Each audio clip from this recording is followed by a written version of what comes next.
Hello, and welcome back to another episode of the Tea with Tina podcast. Today's episode is going to be kind of a fun one. I'm giving you your travel guide to the Outer Banks. I consider myself a mediocre professional to the Outer Banks since this has been my third year there, which is saying something because me and my husband Derek, we tend to not revisit places, which I'm kind of against, I should say. He's more the guy that's like, oh my god, we've already been there, let's see something new. I want to see new stuff. There's so much stuff out there, which I agree, but I also think it's fun to revisit places because you get new experiences. There might be something you didn't see the first time around. It's kind of like movies. He also has this viewpoint, like if there's a movie, he rarely watches movies more than once, but I like to personally go back and watch movies again because I feel like I get a different experience. I see it from a different viewpoint. I can't tell you, I'm kind of in this phase of my life where I watched a ton of movies as a kid, adult movies, and then I'm watching them now, rewatching them, and it's amazing to view it from an adult perspective and how you pick up on things versus how you viewed it as a kid. So it's kind of interesting and I've been enjoying that, but it can definitely relate to traveling too, right? So whether it's your first time at the Outer Banks or you've been there multiple times, I suggest you tune in because you might learn something new if you've already been there, but you're definitely going to learn something new if you've never been there. Okay, I'm going to kind of give you just the basic rundown of the different areas because the Outer Banks is a ton of different islands, right? It is broken up into sections, and each section kind of has a vibe. And as far as the big things to do, and there's some little things sprinkled throughout, obviously, but I do kind of want to give you the breakdown, at least how I have viewed the island myself. Derek and I should say, we like to drive. We don't mind driving on our trips. Some people don't, so keep that in mind when I'm telling you about these places. So, if I give you a specific town, maybe you just want to stick to that area. Me and Derek, we don't care if we wake up early and we want to drive 2 to 4 hours in a day just to reach something. So there's been parts where we've been from one end of the island to the other.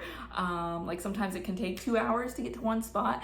So if that doesn't bother you, feel free to explore. Okay, so let's just dive right in. I'm gonna be starting at the top. Okay, top of the island. The top of the island is Corolla. Okay, so Corolla can be classified, I liked it. I actually just visited it for the first time this year. I'm actually looking at a magnet on my fridge because I don't know how to pronounce it properly. I think it's Currituck. Let me go get the magnet. Give me a second.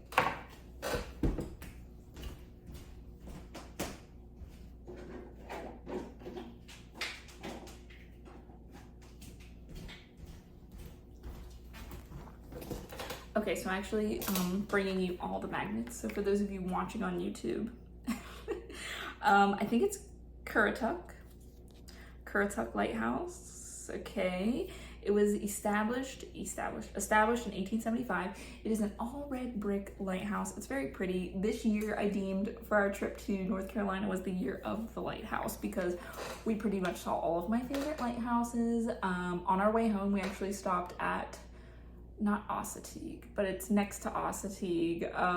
It's kind of connected to Ossateague. I can't think of what it is off the top of my head, but there was a red and white lighthouse, so we visited that as well. So I saw 4 lighthouses this year in one trip, which is pretty cool. But here you can actually technically see 4 within, I'd say within a 4-hour trip. So depending on how long you're staying, if you want to space it out, you can see 4 lighthouses. There's some more too, but you really gotta drive inland, do multiple ferries, and it starts to get complicated. Okay, but Corolla's cool because it has the lighthouse. It's definitely more of a small town colonial vibe, I guess. A lot of brick buildings, old, but cute, kind of charming. Kind of reminded me of Boston vibes, but on the beach and obviously not as built up, which is probably why I really enjoyed it. And it was just a cute little town. And of course, they're very famously known for having the natural wild horses on the beach. So there are spots where you can do that. And of course, they have tours that you can do, little sanctuaries you can visit, museums, wildlife trails, all those things. And I definitely recommend that you take advantage of the wildlife trails because there is a lot of wildlife to be seen. A lot of migratory birds pass through this area. So you're gonna see a lot of different birds. There are sea turtles if you go at the right time of year.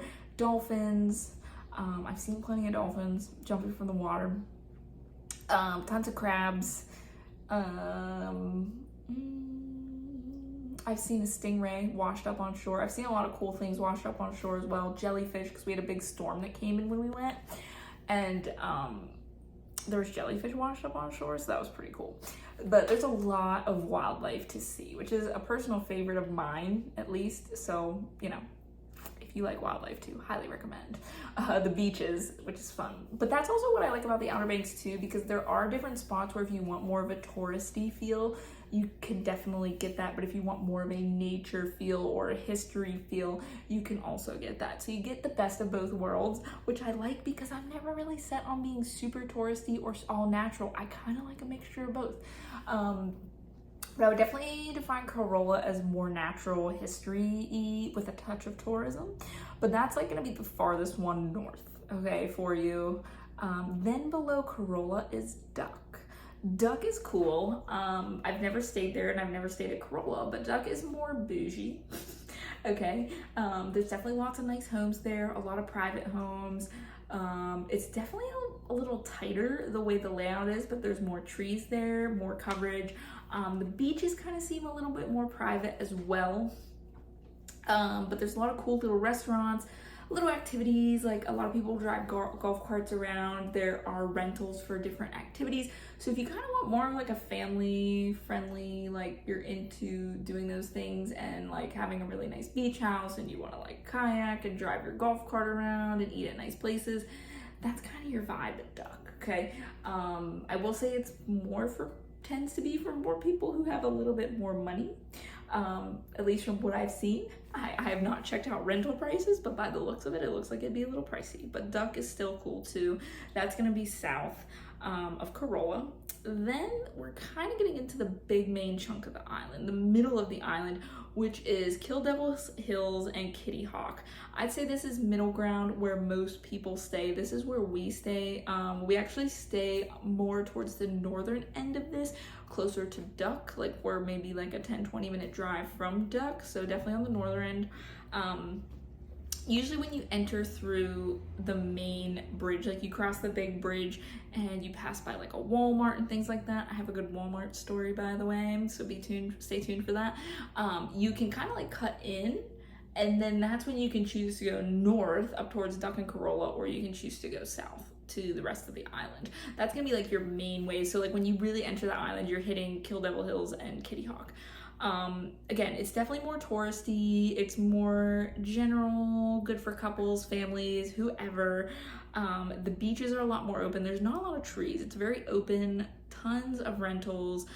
These are going to be the more affordable options. Of course, the more inland you go, the cheaper it's going to be, like closer to the road, and the more beachfront, it's going to be more expensive. But lots of beach, lots of beach. And again, it's all pretty much public access. They have a fishing pier, so we have that. There's all of the businesses, all of the grocery stores. You're gonna have, you know, touristy things like mini golf courses. There is definitely some good restaurants along this strip. You have the infamous Super Wings, which is like, if you've ever been to a beach, those shops where they're like, everything's 99 cents, or buy 5 t-shirts for $5. Like, that's the spot to go. Super Wings is your place. Anything that you could need for the beach, they're gonna have it for a pretty cheap price. There also is a place called Ben Franklin, which is pretty cool too. I actually stopped there for the first time this year, and they have a little bit of everything as well. Yeah. Now, a couple of things that are there as far as what to do, like I was saying, mini golf, you know, touristy stuff. The big things is the Wright Brothers monuments. The Wright Brothers, the people who invented the first flight of an airplane. That site's there where they flew it. There is a monument there. There's a little museum you can visit, so that's pretty cool. I'm gonna butcher this. I don't remember the specific name off of my head. I really want to say like White Sand Beach or White Sand Dunes, but I'm pretty sure that's the one in Texas. But there is a dune place that is, I think, like a state park or national park, and a lot of people visit these dunes. I never want to do it because it's so hot, and like I just feel like you're like burning your feet on the sand, and then like the sun is reflecting into your face and you're just gonna burn. But that's me. I don't like being in direct sunlight for long. That's why we like to explore with beaching and not necessarily like lay out. But a lot of people like to fly kites. That's another big thing to do. They fly kites off the dunes. There's a kite rental. So there's a lot of like cool things to do. This is the main part of the island. As far as restaurants go, I can tell you the two that are very opposite ends of the spectrum off the top of my head that I liked was Trio. Definitely check out Trio, Trio, if you're in like a wine and charcuterie board vibe. They have it, and it's kind of like a Cracker Barrel on the inside. They sell like maple syrup, cheese, wine. So there's a little shop, but then you can also eat there too. And that's like, if you ever see my charcuterie board pictures, that's where I get it. And they have a lot of good wine and drinks as well. So it's a nice, cool little like bougie place to go on the island. And then, again, complete opposite end of the spectrum. If you want touristies, crab, pirates, the Jolly Roger is where you want to go. It's been there since the 40s, I believe. They're one of the first restaurants. I think it started as a gas station on the island. Very run-of-the-mill food. They kind of like carry everything, and it's like you can just get whatever you want. But super touristy, super like old school. Okay, Jolly Roger, and then Duck Donuts. Listen, Duck Donuts has expanded. Like, there's a Duck Donuts by me, but Duck Donuts at the beach is amazing. Like, you gotta be first in line, 6 a.m. for when they open, because they make everything fresh. If you put an order in, it takes like probably 20 to 30 minutes to get it, but they do not disappoint. Just check them out online. They have a lot of great coffees. They do like egg and cheese bagels with donuts as the buns, and they have like just the different donut varieties that you can get are so fun. So definitely look them up. Super delicious. Definitely recommend that you get that. And there's various other things scattered. Of course, good breakfast places, different breakfast places, restaurants, family restaurants, lunch, dinner, dessert, ice cream places, little shacks. There's just everything that you could think of in this part of the island. And I would say it was more of your stereotypical what you would think of when you go to the beach, right? So we have that. Oh, I gotta tell you about my Walmart trip. Since this is in this part of the island. Just as a warning to everybody out there. So Walmart on the island, we were going to self-checkout. And some of you may already know this, because I don't know, I haven't seen this at the Walmarts by me. We were at self-checkout and I was ringing something up, and I think I was like holding, like we were standing over the self-checkout, so Derek was ringing something up and I was holding something, and I like held it kind of by the scanner, and I think it like scanned it too, like it was like a double scan. So we got like the error message, right? And I was like, okay, the lady's gonna come over and review it. Listen to this. So she comes over, and when she does her, like, you know, they have the little key thing and they type in their code, it pulls up a video, an overhead video, very high quality, okay? Like, it's not grainy or anything, and it shows you what happened. So you stand there with the self-checkout person watching what happened, and it showed me, you know, that I was standing there and my, like, whatever I was ringing up kind of hovered over the scanner, so it, like, accidentally double scanned it. She's like, oh, okay, you're good, that's fine, and then she just, you know, put the code in. But could you imagine for any of my people who try to get free stuff in self-checkout? I was dying, because I was like, listen, imagine doing that and then standing there with the self-checkout person and just watching it happen. How awkward would that be? Like, what do you do? What does she do? I just want to know what happens. That's hilarious. So just look out. Walmart must be losing some money, or they wouldn't be investing this like high-tech crazy technology into watching you steal stuff. So anyway, I thought I would share that. Also, speaking of grocery stores, another fun thing that I enjoyed was that the Food Lion down there, that's kind of like their grocery store. It's more towards the south anyway. They had stuffed seagulls with French fries in their mouth for sale. And I was like, wow, this is so on brand. Like a seagull with a French fry. It was a crinkly fry, to be specific, in his mouth. And I was like, I want this. But I didn't buy it. But I took a picture of it. So I thought that was cool too. So we got that.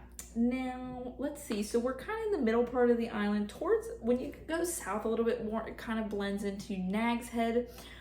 I'm not super familiar with Nag's Head. It seems to be more like just private houses, but it kind of branches off and you start to go into Manteo. Okay, and this is more like boating, because you're starting to get into like the Oregon Inlet area. which I'll get into because this is one of my favorite places to visit. If you are in Manteo, go to Blue Water Grill. Just go to Blue Water Grill, okay? It has the Jesus fish symbol, which I like to call it because it looks like a Jesus fish. Blue Water Grill, by far, any of the pictures that you saw of our food was probably at the Blue Water Grill, has the best freaking food and drinks for everything I've ever seen. They have a relatively limited menu, but they do have daily specials. Oh my God, like fried pickles, fish tacos, just whatever dish they have is absolutely delicious. And it's that nice balance of healthy but made taste good, right? So I love it. Blue Water Grill, check them out. We went there like almost every day. So definitely love it. You get views of the water and the boating, so it's pretty cool. There's like a little gift shop below as well, but Blue Water Grill. And then we keep going south and you have Pea Island National Refuge. Love it there for shelling, love it there to see the nature. It's kind of just the island, you know, you're driving and you have sand on either side of you. Some people like to go kayaking on the inlet side, it's a little more swampy. Or you can literally just like walk along the beach. Some people fish at the inlet.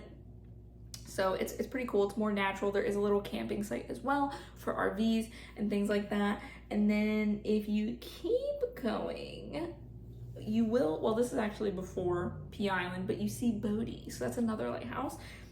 That's the infamous one. That is going to be this guy. So he has the black and white horizontal stripes.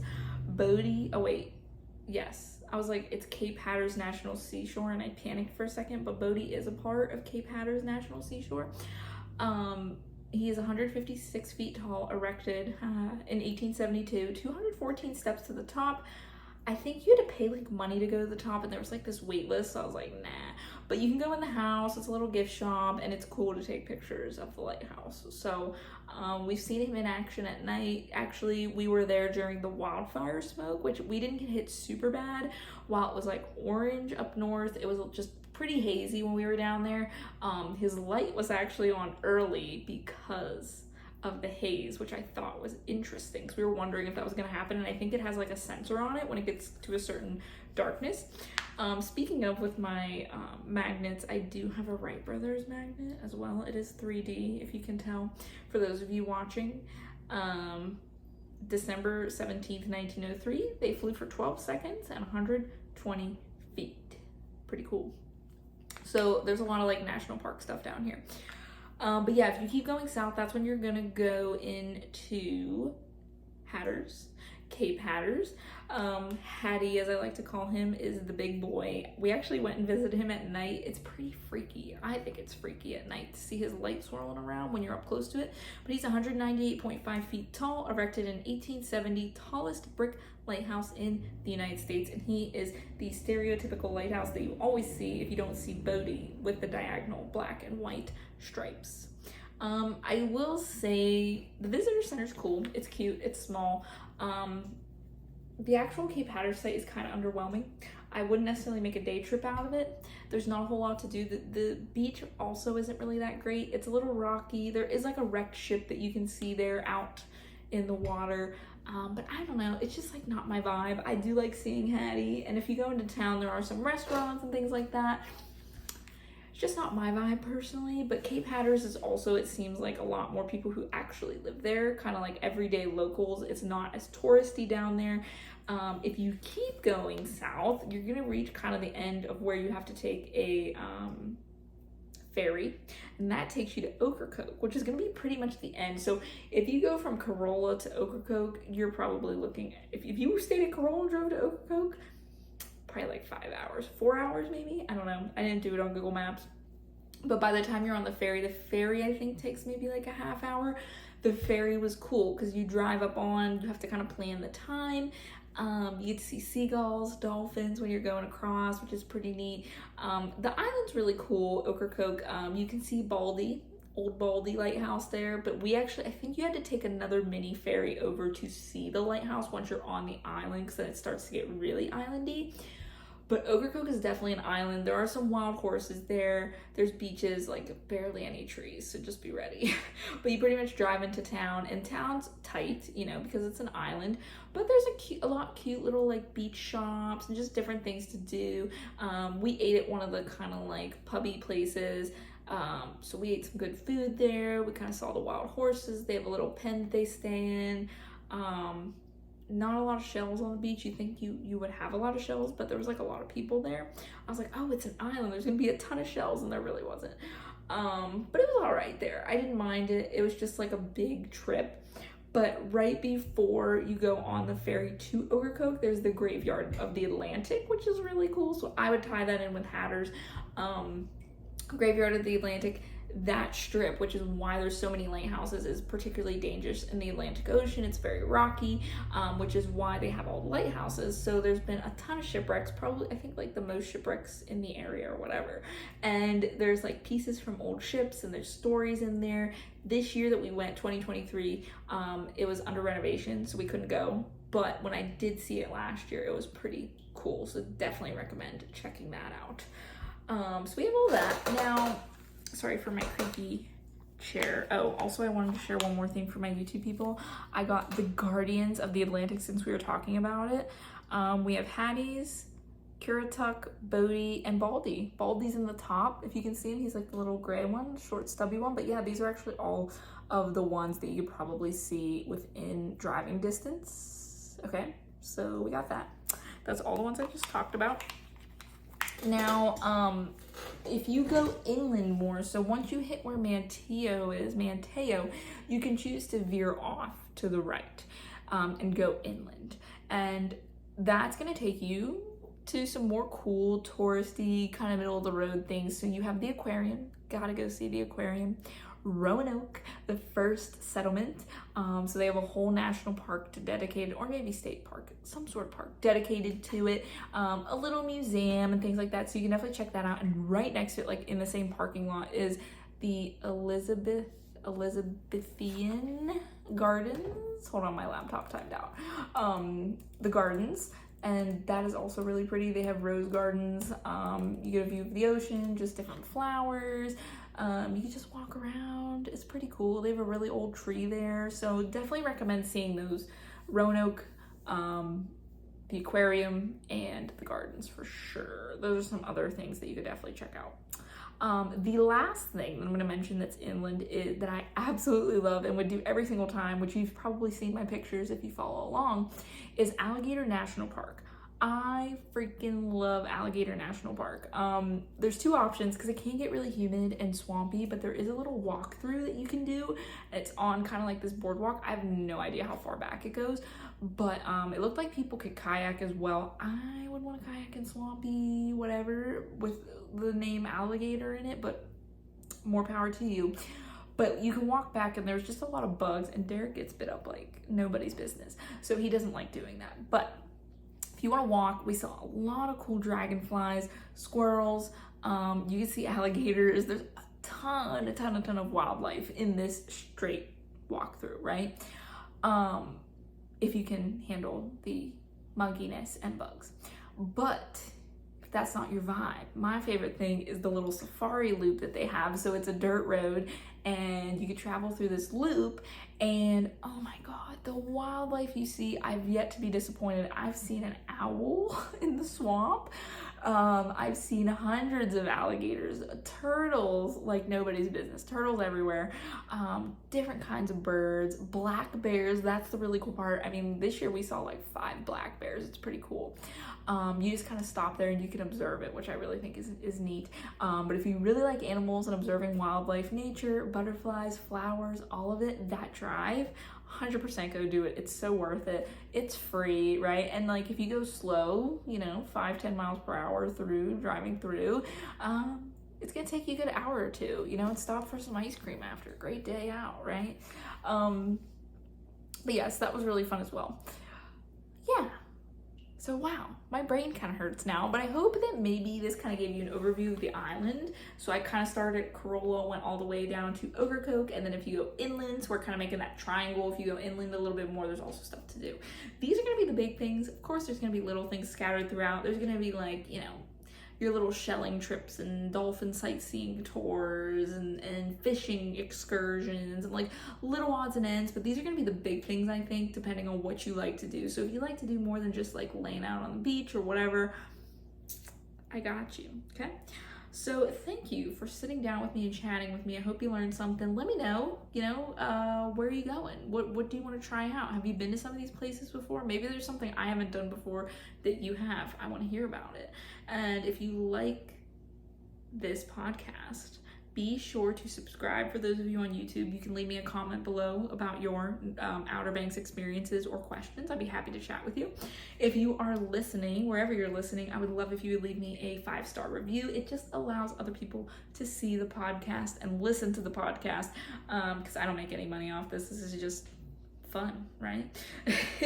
But all right, guys, until next time, I hope you have a great rest of your week, and we will chat soon. Bye for now.